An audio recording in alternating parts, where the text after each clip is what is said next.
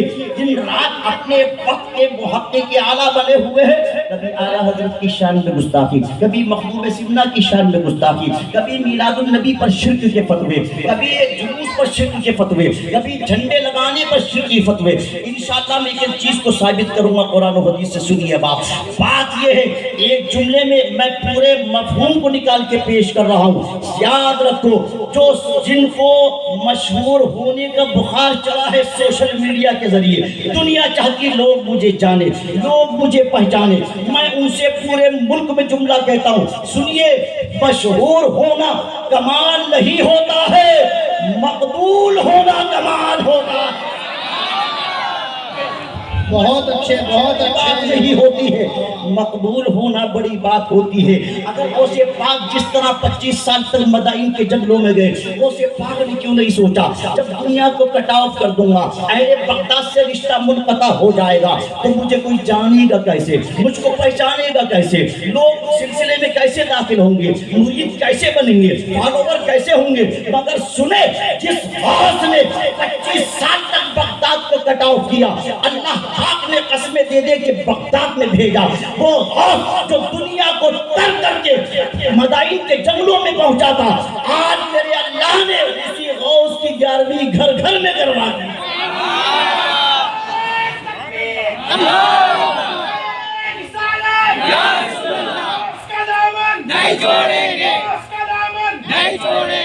تو پتا چلا کہ مشہور ہونا کمال نہیں ہوتا ہے، مقبول ہونا کمال ہوتا ہے۔ اور سنو، جب بندہ مقبول ہو جاتا ہے نا، اللہ اسے مشہور تو کر ہی دیتا ہے۔ جب مقبول ہو جائے حضرت تو مقبول ہو جائے تو مشہور تو اللہ پاک کر ہی دیتا ہے۔ میرے امام کو 105 برس گزر گئے بریلی کے سوداگران میں آرام فرماتے ہوئے، کسی دن امام عشق و محبت نے کسی کو خواب میں آ کے کہا ذرا میرے نام کے نعرے لگانا، ذرا میرے نام کی فلیکسز لگانا، ذرا میرے نام کے جھنڈے لگانا۔ میرے امام نے کسی سے کہا ماتر 2 مرتبہ بریلی سے نکلے حج بیت اللہ کے لیے، اور وہاں بھی عالم یہ تھا کہ جب طوفان آیا تو کہہ رہے تھے آنے تو یا ڈبو دو، اب تو تمہاری جانی کشتی تمہیں پہ چھوڑی لنگر اٹھا دیے ہے۔ وہاں بھی عالم یہ تھا امام عشق و محبت کا کہ جس کو کعبۃ اللہ کے طواف کی سیاہی میں بھی گنبد خضرا کے جلوے نظر آ رہے تھے، اور کہہ رہا تھا غور سے سن تو رضا، کعبے سے آتی ہے صدا، میری آنکھوں سے میرے پیارے کا روزہ دیکھو، حاجیو آؤ شہنشاہ کا روزہ دیکھو، کعبہ کو دیکھ چکے کعبے کا کعبہ دیکھو۔ مسلک اعلیٰ حضرت، مسلک اعلیٰ حضرت، مسلک اعلیٰ حضرت۔ بتائیے کسی سے کہا امام عشق و محبت نے آج بچے کی زبان پڑھے، دنیا میں 2 کلام سب سے زیادہ پڑھے جاتے ہیں، 2 کلام، ایک قصیدہ بردہ شریف، مولایا صلی وسلم جزاک اللہ، قصیدہ بردہ شریف دنیا میں سب سے زیادہ اور دوسرا کلام دنیا میں سب سے زیادہ پڑھا جانے والا اعلیٰ حضرت کا سلام مصطفیٰ جان اللہ کے ساتھ ہو، سبحان اللہ، سب سے زیادہ پڑھا جاتا ہے۔ کیوں؟ انہوں نے اپنے دل کا سودا نبی کی بارگاہ میں کر دیا۔ میرا ٹاپک اگرچہ یہ نہیں ہے، عرض یہ کرنا چاہتا ہوں کہ مشہور ہونا بڑی بات نہیں ہوتی ہے، مقبول ہونا بڑی بات۔ اب قرآن کی تفسیر کی روشنی میں میرے جملوں کو ملاحظہ کیجئے گا، سنیے۔ مشہور ہونا کمال نہیں بلکہ مقبول ہونا کمال۔ ایک ایک جملہ دل پہ اثر کرے تو خاموش مت بیٹھیے گا، سنیے۔ دنیا میں حضرت مشہور تو فرعون بھی بہت ہوا ہے، مگر مقبول تو موسیٰ کلیم اللہ ہوئے ہیں، ہوئے کہ نہیں ہوئے؟ ارے مشہور تو نمرود بھی ہوا ہے، مگر مقبول تو ابراہیم خلیل اللہ ہوئے ہیں۔ مشہور تو مکے کا ابو جہل بھی ہے، مگر مقبول اور محبوب تو مدینے کے محمد الرسول اللہ ہوئے ہیں۔ ارے مشہور دمشق کا یزید بھی بہت ہے، مگر مقبول تو کربلا کے حسین ہوئے ہیں۔ مشہور تو کوفے کا حجاج بھی بہت ہے، مگر مقبول تو بغداد کے غوث الاعظم ہوئے ہیں۔ مشہور دلی کا پرتھوی راج بھی ہے، مگر مقبول تو اجمیر کے غریب نواز ہوئے ہیں۔ مشہور بھوپال کا صدیق حسن خاں بھی ہے، مگر مقبول تو بریلی کے احمد رضا خاں ہوئے۔ سبحان اللہ!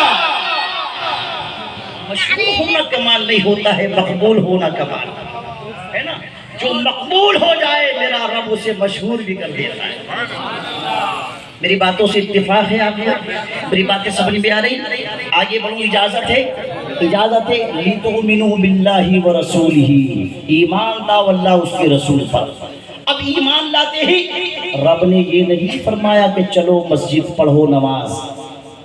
ایمان لانے کے بعد فوراً یہ مطالبہ نہیں کیا کہ چلو حج و صدقات و زکوٰۃ و خیرات ان پر عمل کرو، نہیں۔ علماء تشریف رکھتے ہیں مجھ سے زیادہ قابل، سنیے۔ لِتُؤْمِنُوا بِاللَّهِ وَرَسُولِهِ، جب ایمان لے آؤ، جب تمہارا سینہ محبت کا مدینہ ہو جائے، جب تمہارا دل عشق رسول پہ چور ہو جائے، جب تمہارا سینہ عشق رسول کا مدینہ بن جائے، قرآن کی آیت کریمہ کی ترتیب دیکھیے۔ اب رب نے فرمایا سب سے پہلی ذمہ داری اور رسپانسبلٹی یہ ہے وَتُعَزِّرُوهُ وَتُوَقِّرُوهُ، تم اب سب سے پہلے میرے محبوب کی تعظیم کرنے والے بن جاؤ، ان کی توقیر کرنے والے بن جاؤ۔ اور یہ حکایت نہیں کسی مولانا کی کتاب کا واقعہ نہیں، یہ اللہ کا قرآن ہے جس کا نازل کرنے والا تنزیل من رب العالمین، رب العالمین ہے۔ یہ عرب کے کسی شیخ پر نازل نہیں ہوا، ندوہ کے کسی شیخ الحدیث پر نازل نہیں ہوا، دیوبند کے کسی مولانا پر نہیں ہوا، بریلی کے کسی مفتی پر نہیں ہوا۔ خود قرآن سے پوچھو، اللہ کا قرآن کہتا نزل علی محمد، ہم نے قرآن کو محمد عربی پر نازل فرمایا۔ اس کا راوی بھی کمزور نہیں ہے، بڑا مضبوط ہے، جس کو نسیان بھی نہیں ہوتا، بھول بھی نہیں ہوتی، وہ گناہوں سے پاک ہے، وہ معصوم عن الخطا ہے، وہ نوری مخلوق کا سردار، جس کے بارے میں قرآن نے کہا نازل بہ الروح الامین، ہم نے اس کو جناب جبرائیل امین کے ذریعے نازل کیا۔ تو نازل کرنے والا رب العالمین، جن پر نازل ہوا وہ رحمت للعالمین، جو لے کر کے آیا وہ جناب روح الامین، اور جس کو نازل کیا اسی کو کہتے ہیں قرآن مبین۔ کیا فرمایا وَتُعَزِّرُوهُ وَتُوَقِّرُوهُ، تعظیم کرنے والے بنو، توقیر کرنے والے بنو۔ اب جب تم تعظیم والے بن جاؤ، اب کہا وَتُسَبِّحُوهُ بُكْرَةً وَأَصِيلًا، اب صبح و شام رب کی تسبیح کرو، اب تم نمازوں کی پابندی کرو، اب تم زکوٰۃ بھی دو، جو استطاعت رکھتے ہیں جن پر زکوٰۃ فرض ہے، اب تم استطاعت والے ہو تو حج بھی کرو، اب تمہارا نماز روزہ حج و زکوٰۃ و صدقات و خیرات اللہ کو پسند آ جائے گا۔ اب ہمارے اور آپ کے جھکنے کو میرا اللہ عبادت بنا دے گا، ورنہ مجھے بتاؤ عبادت نام کس چیز کا ہے؟ تو سنیے، صلو کما رأیتمونی اصلی کی روشنی میں نماز بھی نام ہے تو مصطفیٰ کی اداؤں کا نام ہے۔ ادائیں مصطفیٰ سے جتنا زیادہ مل جائے اللہ اسی کے جھکنے کو عبادت بنا دیتا ہے، پیشانی کے رکھنے کو سجدہ بنا دیتا ہے، کھڑے ہونے کو قیام بنا دیتا ہے، سب کے بیٹھنے کو قعدہ بنا دیتا ہے، جس کی ادائیں مصطفیٰ کی اداؤں سے مل جائے۔ ورنہ کون کہتا ہے یہ نسخہ کس نے تجویز کرا معاذ اللہ کہ حضور کا خیال آ گیا تو نماز نہیں ہوگی؟ ہم یہ کہتے ہیں جب تک خیال نہ آئے تو نماز شروع نہیں ہوتی ہے، اس لیے کہ جب خیال آئے گا تو بندہ سوچے گا میرے مصطفیٰ ہاتھ ایسے اٹھاتے تھے، سرکار نیت ایسے باندھتے تھے، مصطفیٰ رکوع ایسے کرتے تھے، سرکار جلسہ ایسے کرتے تھے، حضور سجدہ ایسے کرتے تھے، مصطفیٰ قعدہ ایسے کرتے تھے۔ جس کی ادائیں جتنا مصطفیٰ کی اداؤں سے مل جائیں گی، اللہ اسی کی نماز کو کمال عطا فرمائے۔ سبحان اللہ۔ حضرت عثمان غنی کو کسی نے دیکھا کہ مسجد نبوی میں وضو کرنے کے بعد ایک گوشے میں کھڑے ہو کے حضرت مسکرا رہے تھے۔ کسی نے پوچھا عثمان تم یہاں تنہا وضو کرنے کے بعد اکثر کھڑے ہو کر کیوں مسکراتے ہو؟ اکیلا بندہ مسکراتا ہے نا تو لوگ اس پر شک کرتے ہیں، اس کے مائنڈ پر ڈاؤٹ ہوتا ہے، اس کا مائنڈ ڈسٹرب ہونے کا خطرہ ہوتا ہے۔ پوچھا عثمان یہ تنہا تنہا تم کس لیے مسکرا رہے ہو؟ جواب سنو جو عقیدے کو فریش کرتا ہوا نکلے گا۔ عثمان غنی نے جواب دیا مجھ سے پوچھتے ہو میں وضو کر کے یہاں تنہا کھڑے ہو کے کیوں مسکرا رہا ہوں؟ اس کو چھوڑو، بات یہ ہے کہ ایک دن میں نے وضو کرنے کے بعد اپنے نبی کو یہاں کھڑے ہو کے مسکراتے ہوئے دیکھا تھا۔ اب سرکار کیوں مسکرائے ہوں گے یہ سرکار جانے، غلام تو نبی کی سنت ادا کرا۔ حضرت عبداللہ ابن عمر کو کسی نے دیکھا ایک اونٹنی کی لگام پکڑ کے گھما رہے تھے ایک ریگستان میں، اور ایک روایت ہے کہ کچے مکان کے چاروں طرف گھما رہے تھے۔ کسی نے پوچھا عبداللہ یہ کوئی خانہ کعبہ ہے کہ تم اونٹنی کو گھما رہے ہو؟ عرض کی، ارشاد فرمایا ارے ہمیں تو کعبے کی بھی خبر نہ تھی، تم پوچھتے ہو کہ ہم کیوں گھما رہے ہیں؟ تو بات یہ ہے کہ ایک روز میں نے اپنے حضور کو یہاں اونٹنی گھماتے ہوئے دیکھا تھا۔ اب سرکار نے جو گھمائی وہ سرکار جانے، غلام تو نبی کی اداؤں کو فالو کر رہا ہے۔ یہی عثمان غنی ہے۔ آپ کے مسجد کی پیریاں ہیں، پیری بولتے سیڑھی بولتے کیا بولتے ہیں؟ سیڑھی بولتے۔ یہ مسجد کی سیڑھیاں ہیں نا، ایک دن حضرت عثمان غنی مسجد نبوی کی سیڑھیوں پر بیٹھ کر کے کھجورے کھا رہے ہیں، سیڑھیوں پر بیٹھ کر۔ کسی نے کہا عثمان یہ کوئی بیٹھنے کی جگہ ہے یا تو اندر جا کے حجرے میں کھا لیتے یا گھر جا کے کھا لیتے؟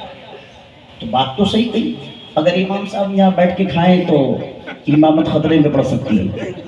لوگ کہیں گے یہ کیا طریقہ آپ کا، اندر کھاؤ یا گھر کھاؤ؟ عثمان غنی کو دیکھا یہاں کیوں کھا رہے ہیں آپ؟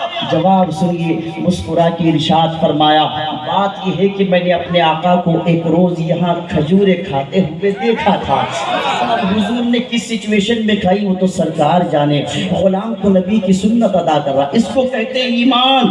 ایمان نام ہے سرکار کی اداؤں کے فالوور بن جاؤ۔ الا لا ایمان لمن لا محبت اللہ، جس کا سینہ حضور کی محبت کا مدینہ ہوگا وہی مومن ہوگا، ورنہ جس کا سینہ خالی ہوگا وہ کبھی مومن نہیں ہو سکتا۔ اسی لیے قرآن نے فوراً قید لگائی لِتُؤْمِنُوا بِاللَّهِ وَرَسُولِهِ وَتُعَزِّرُوهُ وَتُوَقِّرُوهُ۔ جب تم ایمان لے آؤ تو اب تمہاری پہلی ذمہ داری یہ ہے کہ میرے محبوب سے محبت کرنے والے، ان کی تعظیم کرنے والے۔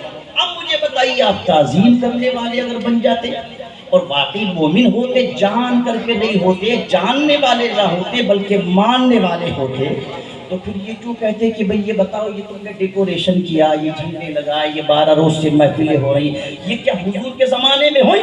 ابھی میں دن میں ایک کلپ سن رہا تھا ٹرین میں، تو وہ بکواس کر رہا تھا کہ حضور سیدنا صدیق اکبر کی زندگی میں 2 مرتبہ یہ دن آیا۔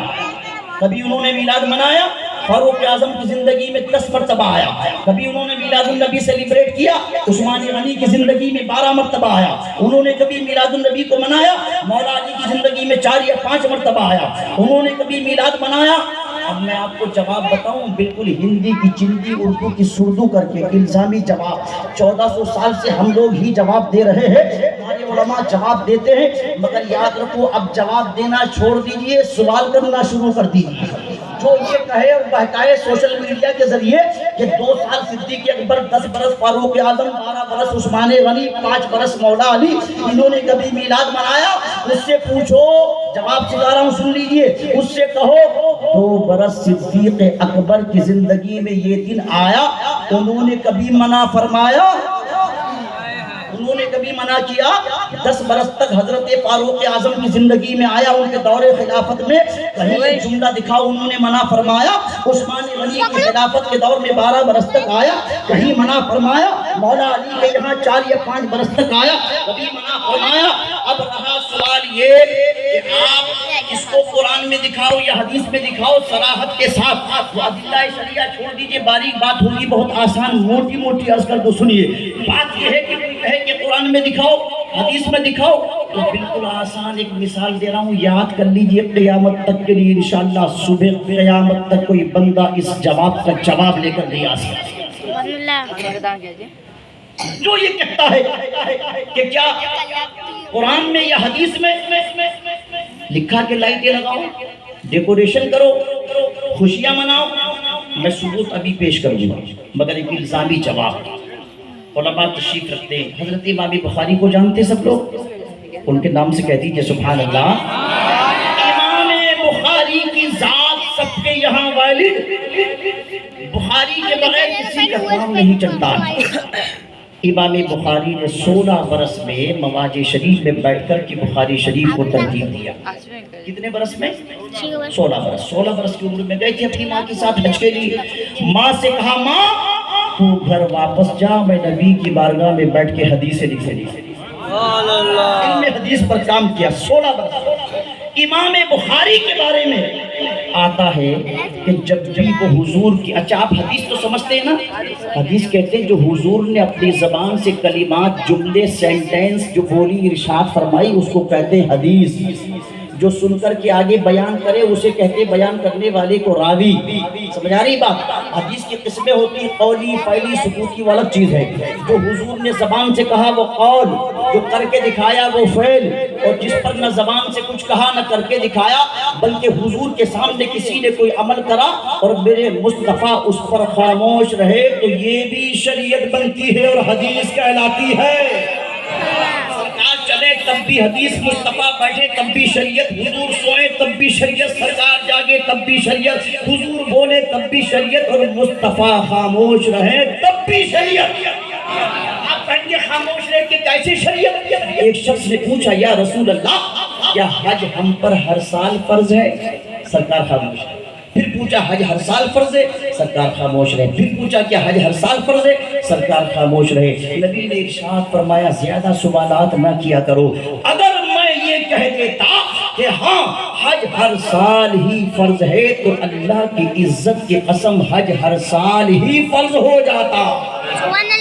تو پتہ چلا کہ مصطفیٰ یہاں خاموش رہے تو حضور کا خاموش رہنا بھی شریعت بنا۔ وہ بنا کہ نہیں بنا؟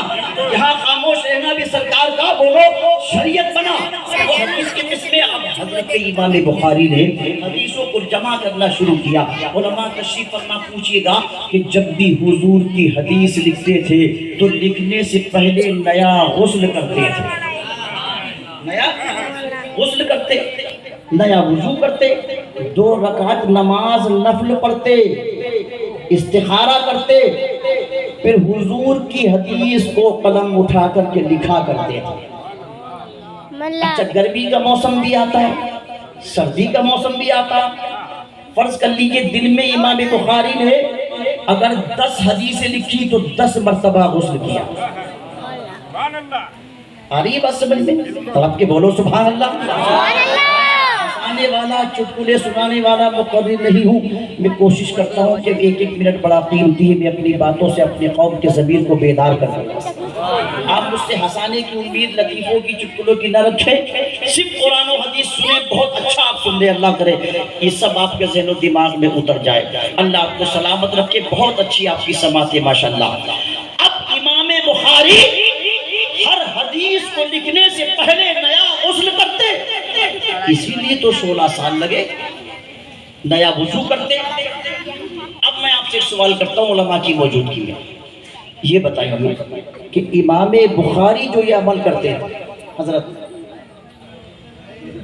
امام بخاری جو یہ عمل کرتے تھے کہ پہلے غسل کرتے، 2 رکعت نماز نفل پڑھتے، اس پر پوری دنیا وہابیت یا تو قرآن کی کوئی آیت دکھا دے یا کوئی ضعیف سے ضعیف حدیث بھی دکھا دے تو ہم غلامی کرنے کے لیے تیار ہیں۔ ایک ضعیف حدیث بھی کوئی نہیں دکھا سکتا کہ حضور نے یہ فرمایا ہو کہ میری حدیث لکھنے سے پہلے نیا غسل کر کے آؤ۔ صدیق اکبر نے کوئی غسل نہیں کرا، فاروق اعظم نے کوئی غسل نہیں کرا، عثمان غنی نے لکھنے سے پہلے غسل نہیں کرا، حضرت ابو ہریرہ جنہوں نے 5,500 کے قریب حدیثیں روایت کی ہیں انہوں نے لکھنے سے پہلے کوئی غسل نہیں کرا، حضرت انس جنہوں نے 5,000 کے قریب حدیثیں لکھی انہوں نے کوئی غسل نہیں کرا، سیدتنا عائشہ صدیقہ جنہوں نے 2200 سے زیادہ حدیثیں لکھی کوئی غسل نہیں کرا، نہ خلفائے راشدین، 7 لاکھ صحابہ کرام میں سے ایک صحابی کا بھی یہ عمل نہیں تھا۔ تو اب بدعتی ہونے کا فتویٰ لگاؤ امام بخاری پر، کیوں حضرت امام بخاری پر لگاؤ بدعتی ہونے کا فتویٰ۔ اب میں جملہ دے رہا ہوں اس پر بھی پھیلاؤں تو آدھا گھنٹہ لگ جائے گا، مگر صرف پتہ یہ چلا ادب کرنے کے لیے، اللہ کرے میرا جملہ آپ کے ذہن کے قریب پہنچ جائے، ادب کرنے کے لیے حدیث رسول کی نہیں عشق رسول کی ضرورت ہوتی ہے۔ نعرہ تکبیر، نعرہ رسالت، عظمت مصطفیٰ، سبحان اللہ۔ ادب کرنے کے لیے یہاں عشق ہونا چاہیے، عشق سنیے، ادب کرنے کے لیے دل محبت کا مدینہ ہونا چاہیے۔ ادب اگر سیکھنا ہے تو امام عشق محبت کی بارگاہ میں آؤ، وہ 1 صدی پہلے کہہ چکے تھے اے عشق تیرے صدقے جلنے سے چھٹے سستے، جو آگ بجھا دے گی وہ آگ لگائی ہے۔ یہ امام عشق محبت سے پوچھو۔ اگر آپ کہتے ہیں سوشل میڈیا کے ذریعے نوجوانوں کو بہکانے کی کوشش، بس بھی اشارہ دے کے آگے بڑھو، سنیے آپ، رمضان شریف کی 27ویں شب میں ہر مکتبہ فکر کی مسجد کو ڈیکوریٹ کیا جاتا ہے، کیا جاتا ہے، سب کے یہاں لائٹنگ، سب کے یہاں خوشیاں، سب کے یہاں ڈیکوریشن، سب کے یہاں سجاوٹ، سب کے یہاں عید کی شکل میں اس کو منایا جاتا۔ ہم نے کہا بھائی یہ آج اسراف کیوں نہیں ہے، یہ فضول خرچی کیوں نہیں؟ کہا بات یہ ہے، ہم نے کہا مسجدوں کو کیوں سجایا جا رہا ہے رمضان شریف کی 27ویں تاریخ کو؟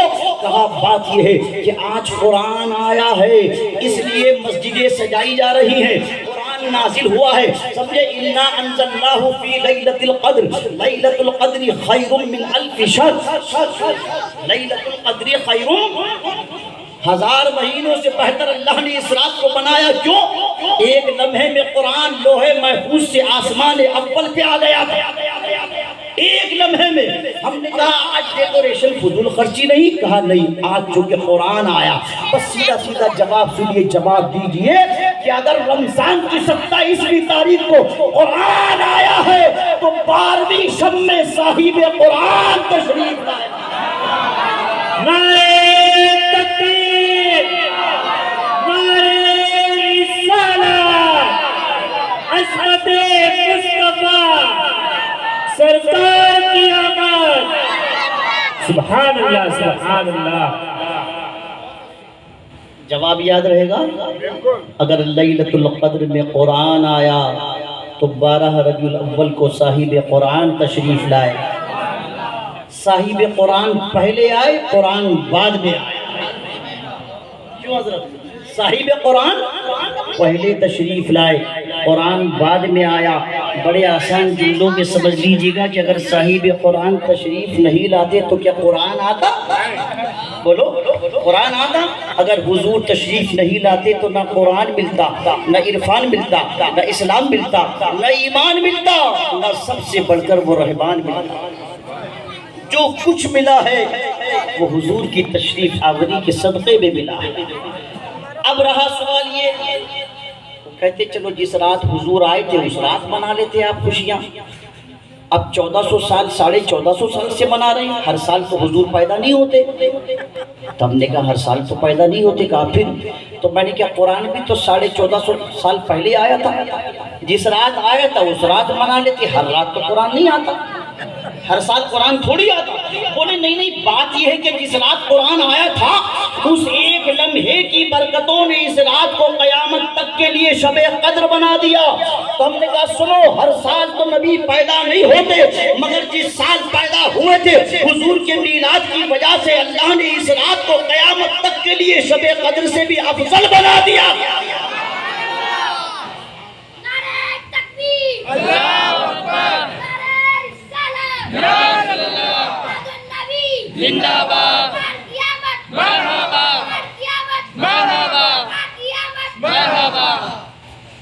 جس رات میرے مصطفیٰ تشریف لائے. اب رہا سوال یہ کہ سرکار کیسے تشریف لائے؟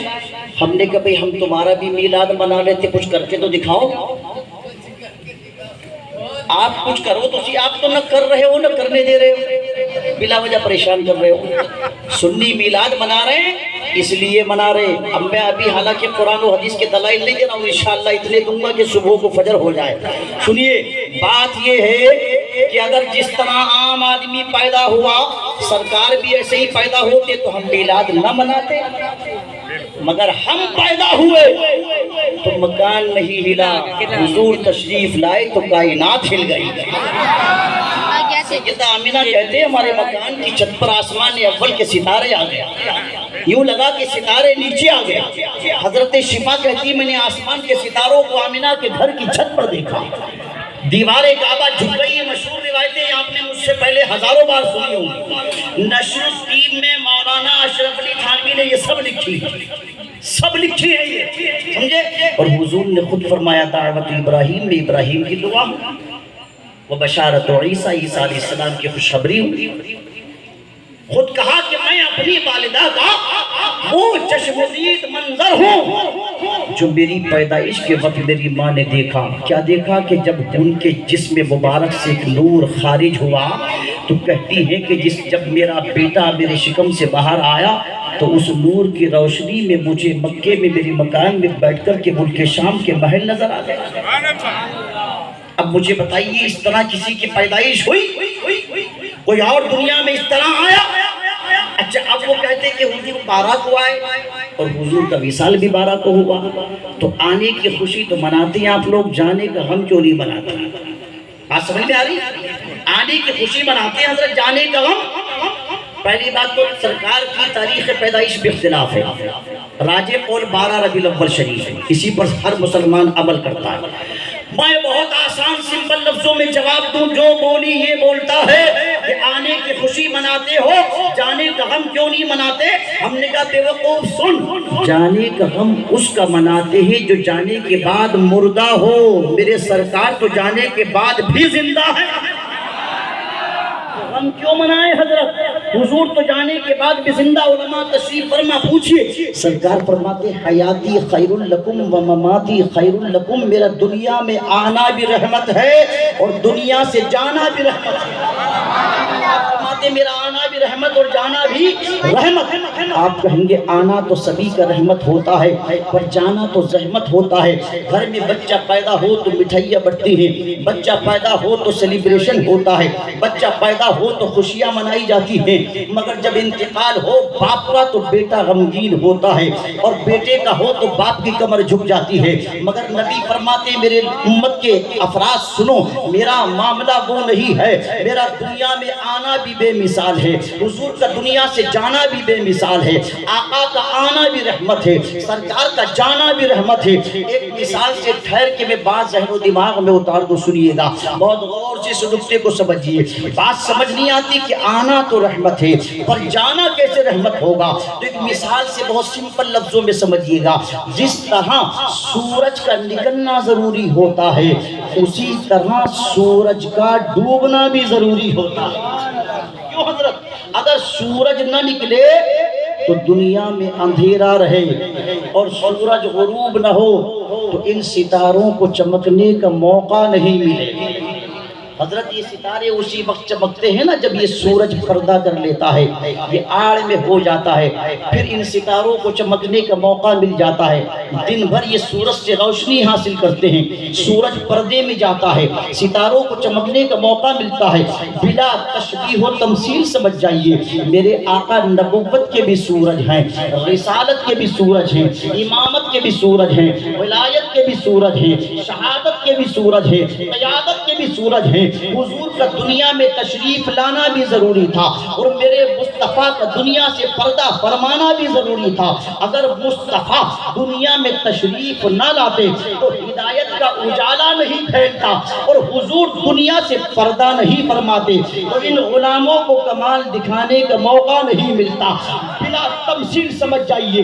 مصطفیٰ دنیا میں تشریف لائے, اپنی 63 سالہ زندگی سے دنیا کو بتا دیا, اے ابو بکر جب میں حیات ظاہری سے پردہ کر جاؤں تو وہ کمال جو تم نے مجھ سے 63 سالہ زندگی میں حاصل کیا ہے میرے جانے کے بعد دنیا کے سامنے پیش کر دینا. اے ابو بکر تم شان صداقت دکھا دینا, عمر تم شان عدالت دکھا دینا, عثمان تم شان سخاوت دکھا دینا, علی تم شان شجاعت دکھا دینا, حسن تم شان سیادت دکھا دینا, حسین تم شان شہادت دکھا دینا, ابو حنیفہ تم شان امامت دکھا دینا, غوث تم اپنی کرامت دکھا دینا, معین الدین تم اپنی ولایت دکھا دینا, نظام الدین تم اپنا جمال دکھا دینا, علاء الدین تم اپنا جلال دکھا دینا, اور اے احمد رضا تم اپنا کمال دکھا دینا. نعرہ تکبیر, نعرہ رسالت, عظمت مصطفیٰ, جشن عید میلاد النبی. حیاتی خیر لکم و مماتی خیر لکم, میرا دنیا میں آنا بھی رحمت ہے, دنیا سے جانا بھی رحمت ہے. اسی حدیث کے 2-4 سطر آگے کو پڑھیں گے. علماء تشریف فرما ہے, سرکار نے ارشاد فرمایا میری امت کے اعمال میری قبر پر پیش کیے جائیں گے. بہت غور سے توجہ سے سنیے گا, معاذ اللہ جو کہتے ہیں کہ قبر میں جا کر کے مٹی میں مل گئے, سنیے سرکار فرماتے میری امت کے اعمال قبر میں میرے سامنے پیش کیے جائیں گے. ایک روایت یہ کہ ہر جمعے کو پیش کیے جائیں گے, ایک روایت یہ کہ ہفتے میں 2 مرتبہ پیش کیے جائیں گے, ایک روایت یہ کہ صبح و شام 2 مرتبہ پیش کیے جائیں گے. اختلاف روایت, نبی فرماتے میری امت کے عمل میری قبر میں پیش ہوں گے. اب جملہ بہت غور سے سنیے گا, یہاں سے اصلاحی باتیں شروع ہوتی ہیں. بات یہ ہے کہ نبی فرماتے ہیں اگر میں امت کے اچھے اعمال دیکھوں گا تو خوش ہو کر کے قبر ہی میں اللہ کی حمد و ثنا کروں گا, اور امت کو گناہوں میں ملوث دیکھوں گا تو پھر میں اپنی قبر سے اپنی گناہگار امت کے لیے مغفرت کی دعا کروں گا. اب حضور کا اپنی قبر انور سے ہمارے لیے مغفرت کی دعا کرنا حضرت یہ مدد نہیں ہے تو اور کیا ہے؟ مجھے بتائیے, اب یہی تو مدد ہے, مدد ہے, اسی کو تو مدد کہتے ہیں. تو ہمارا عقیدہ اسی لیے تو کہ سرکار آج بھی گنبد خضرا سے ہماری مدد فرما رہے ہیں. ہمارا یہ عقیدہ نہیں ہے کہ حضور قبر انور سے باہر تشریف لائیں گے جب مدد فرمائیں گے, نہیں نہیں, سرکار جس دن قبر انور سے بنفس نفیس تشریف لائیں گے وہ دن تو قیامت کا دن ہوگا. مگر سنیں نوجوان غور سے توجہ کے ساتھ, جو صبح سے شام تک گناہوں میں ملوث رہتے ہیں, سنیں میں اب نوجوانوں کو خاص طور سے ٹارگٹ کرنا چاہتا ہوں بڑی محبتوں کے ساتھ. میں آپ کو اپنی گفتگو میں اصل میں اپنی جانب مخاطب کرنا چاہتا ہوں, میں آپ ہی سے مخاطب ہوں. مجھے بتائیے جب حضور کی بارگاہ میں ہمارے عمل پیش کیے جائیں گے اور نوجوانوں کے عمل جب سرکار کی بارگاہ میں پیش ہوں گے, نوجوان رات کو رات پر موبائل میں غرق رہتا ہے, 3-4 بجے تک وہ نہ جانے کون کون سی سائٹوں پر وزٹ کرتا ہے. مجھے بتاؤ ہم ماں باپ سے اپنے گناہوں کو چھپا لیتے ہیں, جبکہ علامہ جلال الدین سیوطی نے شرح الصدور کے اندر یہ بھی حدیث پاک کوٹ کی ہے کہ جب ماں باپ کا انتقال ہو جاتا ہے تو اولاد کے عمل ماں باپ کی قبر میں بھی پیش کیے جاتے ہیں. اگر ماں باپ قبر میں اپنی اولاد کے برے اعمال دیکھتے ہیں سر شرم سے جھک جاتا ہے, اچھے عمل دیکھتے ہیں تو وہ خوش ہو جاتے ہیں. کون سا جوان یہ چاہتا ہے اس کے ماں باپ شرمندگی سے جھک جائیں قبر کے اندر؟ کون غیرت دار امتی یہ پسند کرے گا کہ ان کا نبی ہم ان کے اعمال دیکھ کر کے مایوسی کا شکار ہوں معاذ اللہ؟ جبکہ مایوسی کا لفظ سرکار کی شان کے لائق نہیں ہے, مگر حضور امت کو دیکھ کر کے غم زدہ ہوتے ہیں, سرکار امت کے اعمال دیکھ کر کے غمگین ہوتے ہیں. اب مجھے بتائیے جو رات پر موبائلوں میں گزارتے ہیں, جن کا حال یہ ہے, بڑے معذرت کے ساتھ میں یہ نہیں کہتا کہ آپ ان میں سے ایک, میں آپ سے حسن ظن رکھتا ہوں, آپ سب باعمل ہیں میری نظر میں, مگر میں پیغام دے رہا ہوں جنرل کیٹیگری میں, میں پیغام دے رہا ہوں سب کے لیے. یہ تمام باتیں پہلے مجھ پر لاگو ہوتی ہے, پھر ان سب پر لاگو ہوتی جو سنتے ہیں. سنیے, جو جوان شراب خانوں کو آباد کر رہا ہے, جو جوان بیئر کے جام لگاتا ہوا نظر آتا ہے, جو جوان صبح سے شام تک حرام روزی کماتا ہے, جو جوان صبح سے شام تک حرام لقمے کھاتا، بڑی معذرت کے ساتھ برا مت مانیے گا، نشتر جو لگاتا ہے وہ دشمن نہیں ہوتا۔ اگر ہم حق نہ بولیں گے تو پھر کون بولے گا؟ یاد رکھو حدیث پاک میں آتا ہے جو عالم چہرے دیکھ کر کے مسئلے بتاتا ہے اور انڈر پریشر ہوتا ہے شریعت کی باتیں بتانے پر، فرمایا گیا کہ وہ گونگا شیطان ہوتا ہے۔ افضل الجہاد کلمۃ حق عند سلطان الجابر، سرکار فرماتے ہیں سب سے بڑا جہاد یہ ہے کہ ظالم بادشاہوں کے سامنے بھی حق جملہ بیان ہے۔ جو جوان ماں باپ کا دل دکھا رہا ہے، جو جوان حرام کاری کر رہا ہے، سنیں بہت غور سے توجہ کے ساتھ سنیے۔ میں یہ نہیں کہتا کہ آپ کا کاروبار غلط ہے، آپ کا کاروبار بہت اچھا ہوگا، میں آپ سے حسن ظن رکھتا ہوں، مگر سنیں بات یہ ہے کہ جو کاروبار کے چکر میں روزی میں حلال و حرام کا شعور اٹھا دیتے ہیں، میں بڑے ادب سے کہنا چاہتا ہوں روزی کے چکر میں پیارے بھٹک مت جانا، روزی کے چکر میں حرام کا شکار مت ہو جانا، روزی کے چکر میں جھوٹ اور کذب و ریا سے کام مت لینا، روزی کے چکر میں پریشان ہو کر کے غلط دروازوں پر دستک مت دینا۔ جملہ سنے، مولا علی کرم اللہ تعالی وجہہ الکریم فرماتے ہیں رزق انسان کو ایسے تلاش کرتا ہے جیسے مرنے والے کو موت تلاش کرتی ہے۔ سنیں، اگر آپ نے واقعی اپنے اللہ کو رب مانا ہے، رب جانتے کس کو کہتے ہیں؟ الحمد شریف تو ہر رکعت میں پڑھتے ہو، مگر کبھی رب العالمین کی ڈیفینیشن کو شاید نہیں جانا، رب العالمین کی پریبھاشا سمجھنے کی کوشش نہیں کری۔ رب کہتے ہیں پالنے والے کو، رب کہتے ہیں کھلانے والے کو، رب کہتے ہیں پالنے والے کو۔ جب آپ کہتے ہو نا الحمدللہ رب العالمین، تمام تعریفیں اس اللہ کے لیے جو سارے عالموں کا رب ہے، رب کا معنی ہے پالنے والا۔ سنیں نوجوان غور سے، جب ہم کما نہیں سکتے تھے، جب ہم چل پھر نہیں سکتے تھے، جب ہماری کوئی ایکٹیویٹیز کی حیثیت نہیں تھی، جب ہم اپنی ماؤں کے شکم میں تھے، جب ہماری ماؤں کے شکم میں ہمارے اللہ نے ہمارے جسم میں فرشتوں کے ذریعے روح ڈلوائی تھی۔ سنیں نوجوان، آپ جانتے ہیں ہمارے اللہ نے تو اس وقت ماں کے پیٹ میں بھی ہم کو بھوکا نہیں رکھا، ماں کے پیٹ میں بھی ہم کو بھوکا۔ بولو میری ماں بہنیں بیٹھی ہیں، میں حیا کے پردے میں رہ کے اشارے کی زبان میں جملہ بولوں گا، آپ سمجھ لیجئے گا اور اپنے لبوں کو ہلا کر کے جواب دیجئے گا۔ جب بچہ ماں کے شکم میں ہوتا ہے، ماں کو تو خود کو خبر نہیں ہوتی کب فرشتہ آیا، کب ہاتھ پیر ناک کان زبان خد و خال بنا کر کے چلا گیا۔ وہ کیسا ہے میرا کریم، کبھی اس کو پہچاننے کی کوشش کرو، کبھی اللہ کی معرفت حاصل کرنے کی کوشش کرو۔ بات یہ ہے کہ ہم نے رب کو پکارنا چھوڑ دیا، ہم نے پیشانیوں کو جھکانا چھوڑ دیا، ہم تو شارٹ کٹ پہ امیر ہونے کے فارمولے تلاش کرتے، ہم تو دعاؤں سے بھی بھاگتے ہوئے نظر آتے۔ حضرت دعا مانگنے کا ٹائم ہی نہیں ہے، کوئی تعویذ ایسا دے دو کہ تعویذ پہنوں بس بیڑا پار ہو جائے۔ میں تعویذوں کا مخالف نہیں ہوں، تعویذ بھی پہنوں نیک لوگوں سے لے کر کے، مگر جملہ دے رہا ہوں غور سے سنو۔ اللہ تبارک و تعالی حدیث قدسی میں محبوب کی زبان سے ارشاد فرماتا ہے، میرا اللہ فرماتا ہے محبوب کہہ دو اپنے چاہنے والوں سے کیا کہ جو بندہ اللہ کو ایک مرتبہ آواز دیتا ہے، میرا اللہ 70 مرتبہ اس کی پکار کا جواب دیتا ہے۔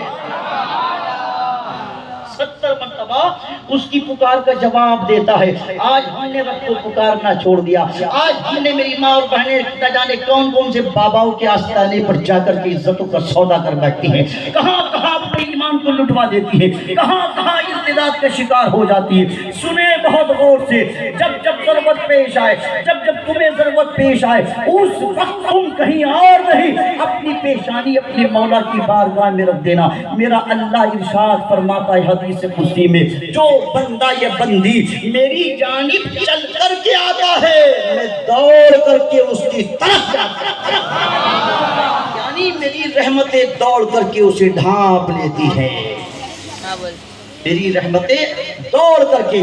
جب ہم ماں کے شکم میں تھے اس وقت ہماری بساط کیا تھی، حیثیت کیا تھی، اشارے کی زبان میں سنتے جائیے گا۔ اللہ پاک نے جب کھانے کی ضرورت پیش آئی ہمارے، جب بھوک ڈلی اور بھوک کی ضرورت محسوس ہوئی، میرے اللہ نے اس وقت ہماری ناف کا کنیکشن ہماری ماں کے شکم سے جوڑ دیا اور عالم یہ ہو گیا۔ مجھے بتاؤ میڈیکل کتنا ہی ترقی کر جائے، جزاک اللہ، میڈیکل کتنا ہی ترقی کر جائے، ڈاکٹر کتنے ہی اصل میں مضبوط اور اسٹرانگ ہو جائے۔